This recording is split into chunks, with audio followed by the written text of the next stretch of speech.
भाई मुसलमान को देश का प्रधानमंत्री बना दो, मुसलमान सारे खतरे में हो जाएंगे। प्रधानमंत्री जी जवाब दीजिए, वरना कुर्सी से इस्तीफा कीजिए। स्मृति ईरानी ईरानी है कि बिरयानी हो गई है? तो कह रहे वाह वाह वाह निकम्मा प्रधानमंत्री, देश के निकम्मा प्रधानमंत्री कहेगा। देश की जनता को काला चश्मा पहना रहे हैं। अगर आपकी बेटी बाहर खोल के आत्मनिर्भर बन रही है तो आप डंके की चोट पे चाहिए अपने सूट बदलते रहे और जनता के कपड़े उतरवाते रहे, यही काम बहुत बढ़िया।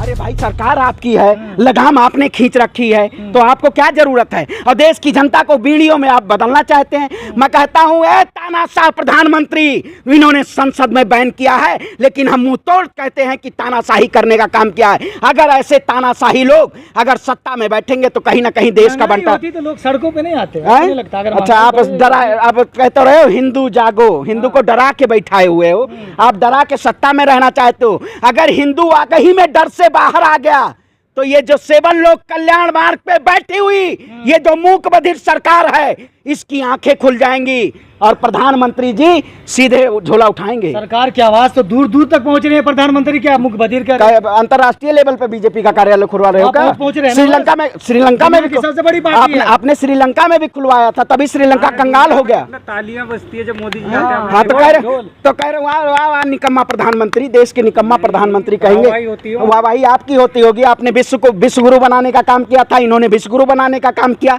कहीं ना कहीं आज इस देश में एक ऐसी स्थिति है कि इसको नदारद नहीं किया जा सकता है। इस बुनियादी ढांचे को भारतीय जनता पार्टी ने ध्वस्त कर दिया है और अगर हम आज आने वाले समय में इस लड़ाई को नहीं लड़ेंगे, मैं देश के युवाओं के कहता हूं, महिलाओं से कहता हूं कि आज अपने हक के लिए हमें, अपने भारत माँ की वजूद के लिए, सोने की चिड़िया के लिए हमें लड़ाई लड़नी होगी और इन जैसे सत्ताधारियों को सत्ता से बेदखल करना होगा। जो मोदी सरकार हर घर तिरंगा पहुंचा रही है वो सारे तिरंगे गुजरात में बनाए जाएंगे एक व्यापारी के द्वारा और तिरंगे की कीमत होगी 25 रुपए। हर ठेका गुजरात के व्यापारी को क्यों मिलता है? अरे गुजरात के जब 2 व्यापारी हैं तो देश की जनता को व्यापारियों के हाथ में देते हैं। अदानी अंबानी आप देख रहे हो कितना इन्फ्लेशन बढ़ रहा है, उनकी इनकम बढ़ती जा रही है और देश की जनता की पर कैपिटा इनकम नीचे होती जा रही है। यही प्रधानमंत्री जी की बात करते हैं। आज जाके देखिए कितने युवा बेरोजगार हैं, कितने आत्महत्याएं कर रहे हैं। सरकार कहती थी हम किसान सम्मान निधि दे रहे हैं, कहीं ना कहीं ये सरकार आप रोजगार की, अब तो एक बढ़िया खबर पत्रकार सब नहीं समझे, सुने नहीं, एक CISF को भी अब बंद कर दिया जाएगा, CISF को भी ठेके पे दे दिया जाएगा। खबर आई आपके पास? नहीं आई, क्योंकि ये कहीं ना कहीं अग्निपथ और ऐसी ऐसी योजनाओं के जरिए इस देश की सेना को, जो लाल बहादुर शास्त्री ने नारा दिया था जय जवान जय किसान का नारा, उसको कहीं ना कहीं ये सरकार शर्मसार करने का काम कर रही है। और आप लोग आ जाएंगे लुलू लुलू लुलू, ऐसे आ जाएंगे आप। कहीं आएगा नमाज पढ़ा गया तो अच्छा इस पे क्या स्टैंड? आदिवासी को राष्ट्रपति बनाया है। अरे तो वो भी नहीं क्या? अच्छा क्या बनाया? अच्छा बनाया, उन्होंने क्या बना दिया राष्ट्रपति? उनको वोट बैंक के लिए। भाई इससे पहले दलित राष्ट्रपति आपको मिला? कौन से समाज से आते हैं इस समय? हिंदू से आते हैं क्या? हाँ तो दलित क्यों दिखाया जाता है? वहाँ हिंदू दिखाया जाना कि देश का हिंदू राष्ट्रपति बना है। आदिवासी क्यों दिखाया जाता है? मतलब देश की जनता को काला चश्मा पहना रहे हैं आप। तो ये कहीं ना कहीं नीचे के तबके को सम्मान दे रहे हैं आप। कौन से? अरे तो भाई मैं कहता हूँ अगर आप हिंदुओं के नाम पे राजनीति कर रहे हैं तो आपको कहना चाहिए देश का हिंदू राष्ट्रपति बना है। आदिवासी राष्ट्रपति क्यों कह रहे हैं आप? दलित राष्ट्रपति क्यों कर रहे हैं आप? स्मृति ईरानी संसद में बैठ के करती है कि कांग्रेस महिला विरोधी है। अरे फिर वही स्मृति ईरानी ईरानी है कि बिरयानी हो गई है ये कहीं ना कहीं स्मृति ईरानी। अब इनको बिरयानी बनाइए और आराम से खा जाइए, क्योंकि बार में हमें भी उस बार का अड्डा बताइए भाई, मैं भी जाऊंगा। एड्रेस दो, एड्रेस है अभी हम जाएंगे। हाँ तो हम जाएंगे भाई उसमें, क्योंकि हमें भी उस उनका बार नहीं है ये। क्या हाईकोर्ट ने कह दिया? अरे पहले जाम तो पीने दीजिए हमें, हम तो जाएंगे वहाँ जाम पियेंगे उसके बाद, क्योंकि बार में जाम मिलता है ना। क्या बदनाम भाई आप बताइए। आप देखिए आत्मनिर्भर भारत है, मोदी जी ने ही कहा था। कौन महिला? आप बताइए। देखिए बार चलाना कोई गलत, अब आप नजरअंदाज करें। अरे भाई तो नजरअंदाज क्यों किया जा रहा है? आप खुले बोलिए आत्मनिर्भर भारत बना रहे हैं।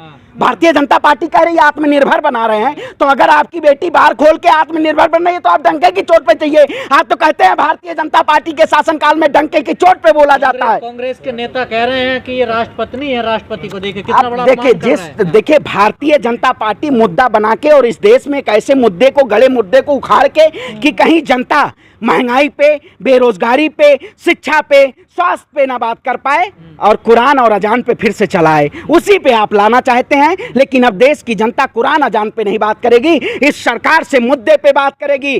प्रधानमंत्री जी जवाब दीजिए, वरना कुर्सी से इस्तीफा दीजिए और प्रधानमंत्री जी को देश की जनता कुर्सी छीन। 24 में भी उम्मीदवार वही है बीजेपी। अरे उम्मीदवार 24 में तो उम्मीदवार जनता आपकी बटन दबाएगी ना, आपकी हिलाएगी सरकार को। 24 में उम्मीदवार क्या होता है, आप अपने आप उम्मीदवारी खोलिए कि मैं तो नंबर 1 बन गया हूँ, विश्व गुरु बन गया हूँ और देश की जनता को कंगाल करते रहिए। आज हमारी जेब में देख लेंगे 10 रुपया नहीं है। मौलाना तौकीर रज़ा कह रहे हैं कि उत्तर प्रदेश में योगी को प्रधानमंत्री बनाना चाहिए। अरे अब मैं कहता हूँ भाई, मुसलमान को देश का प्रधानमंत्री बना दो, मुसलमान सारे खतरे में हो जाएंगे। क्योंकि आज हिंदू प्रधानमंत्री है तो कह रहे हैं, तो कह रहे हैं कि योगी को बनाओ। अरे योगी को बनाओ, योगी को बनाओ, योगी प्रधानमंत्री बनेंगे कभी? देखिए ये कहीं ना कहीं योगियों की केवल एक ऐसे ही उपयोग किया जा रहा है। भारतीय जनता पार्टी केवल संघ के विचारधारा पे करती है, उसका अपना कोई अस्तित्व नहीं है बीजेपी का। वो संघ के एजेंडे पे चलती है और वो जनता के बीच लाए। अभी देखिएगा कोई मुद्दा आएगा ना, अभी 24 चुनाव आएगा, देखिएगा नए नए मुद्दे लाएंगे। बस इनके पास वही धर्म के मुद्दे हैं और एजेंडा चलाते हैं ना, का राष्ट्रीय एजेंडा चल रहा है, तिरंगा चल रहा है उनका तो। अरे तिरंगा, आप बताइए, अपने कार्यालय पे 52 साल हो गया राष्ट्रीय झंडा तिरंगा नहीं फहराया गया है? अरे भाई हमारे दिल में तिरंगा है,